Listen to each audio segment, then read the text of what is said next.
महाराष्ट्राच्या आध्यात्मिक राजधानी असलेल्या पंढरपूरमध्ये श्री विष्णुपदांचं एक वेगळं महत्व आहे। मार्गशीर्ष महिन्यामध्ये या ठिकाणाला पंढरपूर आणि पंढरपुरात येणारे सर्व भाविक भक्त यांची गर्दी लोटलेली असते।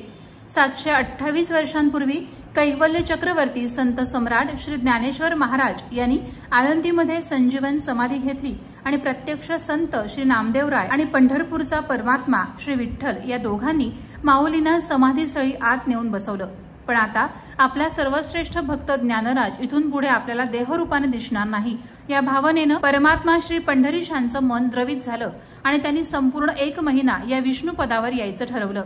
तेव्हापासून संपूर्ण मार्गशीर्ष महिना श्री विठ्ठलाचे सर्व नित्योपचार या विष्णुपदावर केले जातात। म्हणजेच परमात्मा श्री पंढरीनाथ हे संपूर्ण महिनाभर या ठिकाणी विराजमान असतात अशी इथली आख्यायिका आहे। हे विष्णुपदांचं मंदिर येथे भगवान श्रीकृष्णाची म्हणजेच श्री विष्णूंची 2 पावलं उमटलेली आहेत आणि गायींची पावलंही आहेत। गया या जगप्रसिद्ध तीर्थक्षेत्राच्या ठिकाणी गायीचं 1 पाऊल उमटलेलं आहे, तर इथे 2 पावलं आहेत। म्हणजेच हे ठिकाण गयेच्या तुलनेनं दुपटीनं महत्वाचं आहे। याचं महात्म्य दुप्पट आहे। प्रतिवर्षी पंढरपूरचे सर्व नागरिक आणि पंढरपूरला भेट देणारे सर्व भाविक या ठिकाणी या संपूर्ण महिनाभरात दर्शनाला येतात आणि सर्व भोजन सामुग्री वगैरे घेऊन इथे काही काळ आश्रय घेतात।